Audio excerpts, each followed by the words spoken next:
வணக்கங்க. நாம் இன்றைக்கி எங்கே வந்திருக்கோன்னா, மைசூரில் இருக்கக்கூடிய திப்பு சுல்தானுடைய கோடைக்கால இல்லம், அதாவது சம்மர் பேலஸ்க்கு தாங்க வந்திருக்கோம்.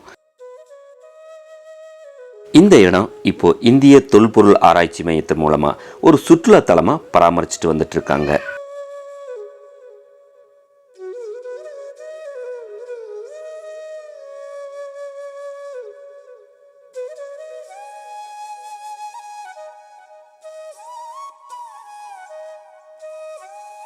இந்த பேலஸ் இந்தோ இஸ்லாமிய கட்டிடக்கலைக்கு ஒரு உதாரணமாக இருக்குன்னு தான் சொல்ல முடியுங்க.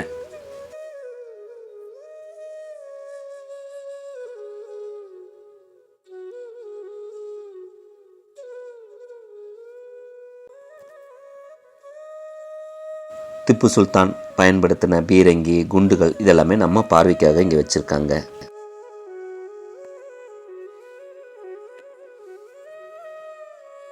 இந்த பேலஸ் ஃபுல்லாகவே ஒரு கலைநயத்தோடு உருவாக்கப்பட்டிருக்குங்க.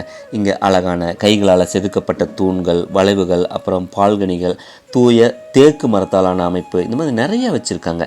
இங்கே எல்லா செவர்லேயும் பார்த்திங்கன்னா விதவிதமான ஒரு ஓவியங்கள் மாதிரி வரைஞ்சிருக்காங்க. இது பார்க்குறக்கே ரொம்ப அற்புதமாக இருக்குது.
திப்பு சுல்தான் யூஸ் பண்ண பீரங்கி, அவர் போட்டிருந்த ட்ரெஸ்ஸு, தொப்பி, அப்புறம் போரில் பயன்படுத்தின வாள், துப்பாக்கி இதெல்லாமே இங்கே கண்காட்சிக்கு வச்சுருக்காங்க.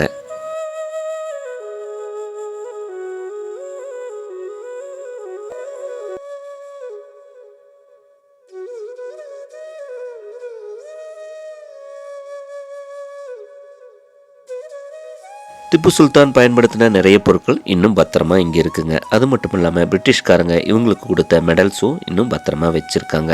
மொத்தத்தில் மனுஷன் வாழ்ந்திருக்காருன்னு தான் சொல்ல முடியுங்க. இந்த இடத்துக்கு கண்டிப்பாக வாழ்க்கையில் ஒரு முறையாவது வந்து பார்க்கணுங்க. வரலாற்று சிறப்புமிக்க இந்த இடத்த முக்கியமாக குழந்தைங்களை கூட்டிகிட்டு வந்து காமிக்கிறது ரொம்ப அவசியமான ஒன்றா இருக்குங்க.